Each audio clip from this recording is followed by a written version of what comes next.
On avait même en amont décidé de ne rien déposer aujourd'hui, mais on s'est dit par courtoisie et par responsabilité, il fallait qu'on le fasse. Parce que l'ensemble des cahiers de doléances que nous avons l'habitude de déposer souvent ne sont pas suivis d'effet. Et cette fois-ci, je pense que notre camarade a bien fait d'y revenir. C'est des choses qu'il va falloir le plus rapidement corriger et ne pas attendre la veille des célébrations pour pouvoir effectivement le faire. Maintenant, dans la rubrique des revendications, vous le savez, nous on a d'entrée de jeu campé le décor. Il y a une nouvelle situation qui s'est créée.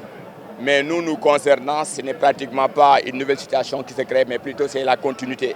Parce que le gouvernement est revenu, l'ensemble des questions que nous avons l'habitude de mettre sur la table sont connues pratiquement de tous. Et il me semble que comme nous sommes dans l'ère des fast-track, cette fois-ci ce sera effectivement des prises en charge correctes et diligentes. Il va falloir effectivement, parce que les santé sont régies présentement par des textes qui sont nouveaux, ce qu'ils appellent le Conseil de développement sanitaire. C'est un document qui pratiquement, au lieu de régler la question, est effectivement pour faire compliquer les choses. Donc il y a lieu de revoir ça. Même par rapport à la politique de gratuité des soins, les hôpitaux, les structures de santé croulent sous le poids des dettes. Donc depuis 2016, ces gens ne sont pas payés et effectivement, ça fait partie des revendications. La démocratisation dans le secteur, mais aussi assurer à ces travailleurs de meilleures conditions de travail. Surtout en hôpital comme Saint-Louis, les gens parlent de plateau médical qu'il faut effectivement relever.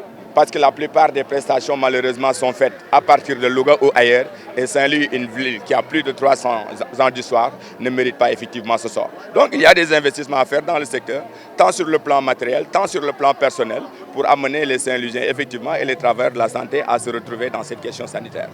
Par rapport maintenant à l'éducation, vous le savez, Saint-Louis est une vieille ville, on ne cessera jamais assez de le répéter. Du coup, l'ensemble des écoles sont pratiquement en état de déliquescence très avancée et c'est des bâtiments qui menacent ruine.